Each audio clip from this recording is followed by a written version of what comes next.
Hello, it's Lynn Watts here with Wyeth Wonder Dog Books.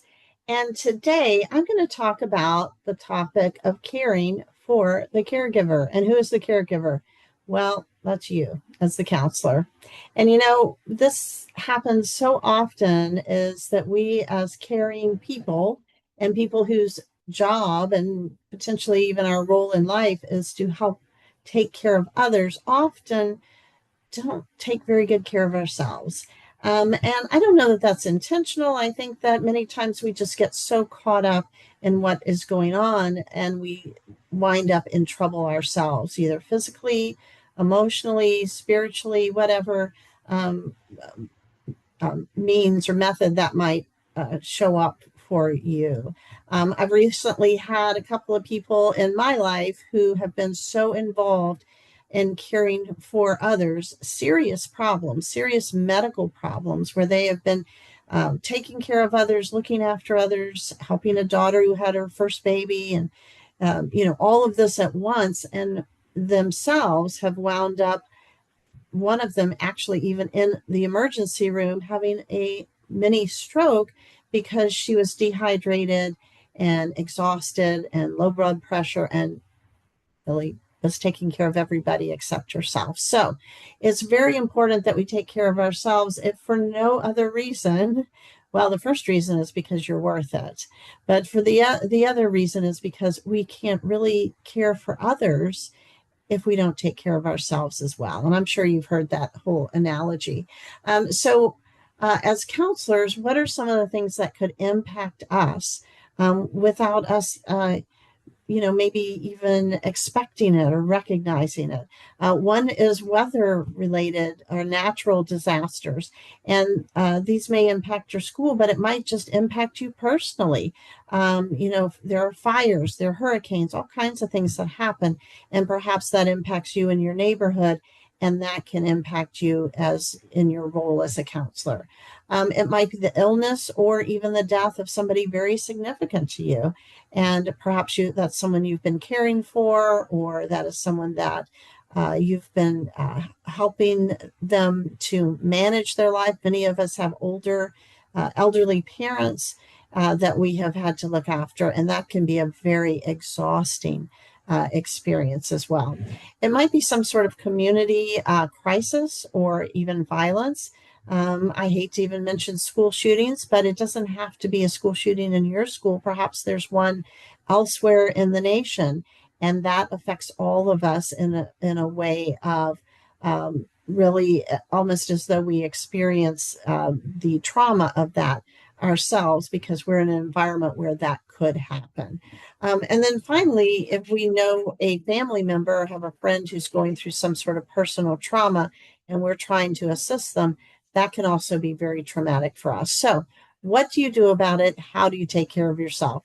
Some of these things that I'm going to mention are things that you, I'm sure, recommend to your students, to your parents that you work with, to other staff members, but we don't always think about them so much for ourselves. And the first one is simple: setting some boundaries.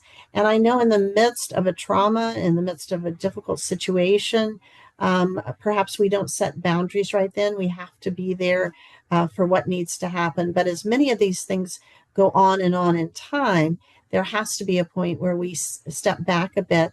Doesn't mean that we give up on the situation, but it may mean that we need to call in other resources ourselves so that we're not always 24/7 dealing with that trauma. So recognizing that we need boundaries just as we recommend them to others. The second one is to engage in some sort of centering mindful practice.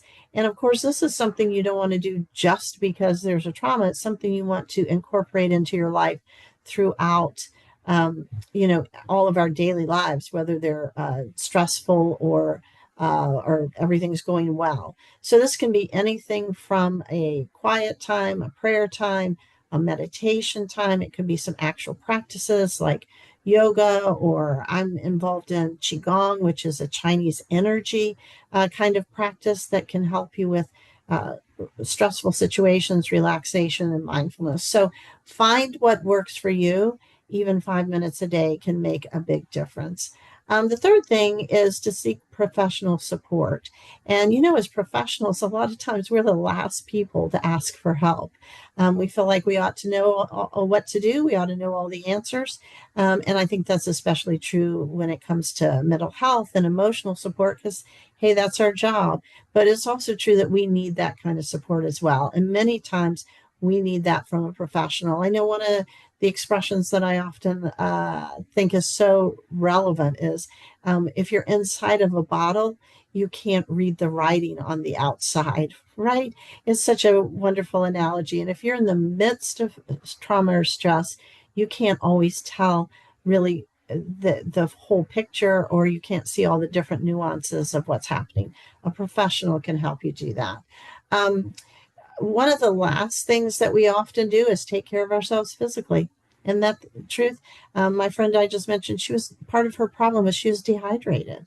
How simple is that to make sure that we're hydrated, but also taking care of ourselves physically, making sure we're getting some sort of regular exercise, even if that's, walking around the block at, in the evening after dinner or something, some way of keeping our bodies moving and in good shape.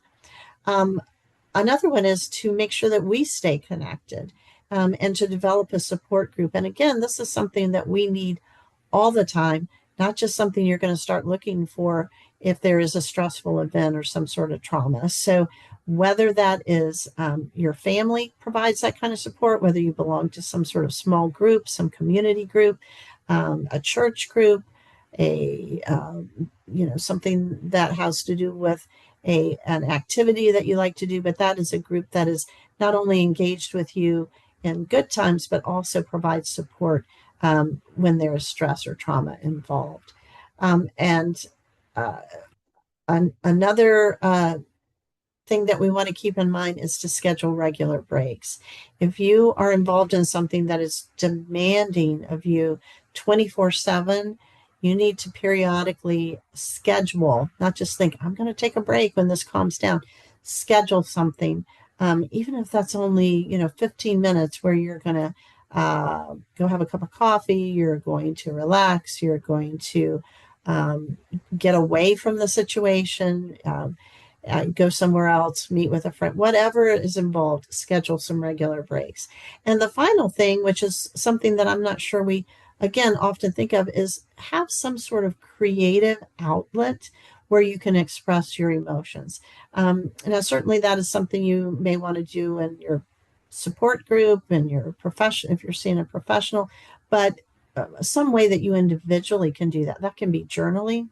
It might be music. It might be dancing. It might be some kind of artistic thing where you paint, but something that is creative where you can sort of express yourself. And there are many other ways to do that as well. Physical activities can certainly fill that bill as well. So that's the final thing, but those are 7 different ways that you can practice self-care. Not only can you recommend those to people that you know who are in stressful or traumatic situations, but those are things that we need to look at for ourselves. As always, thanks so much for all you do for children in your lives, and thanks so much for listening.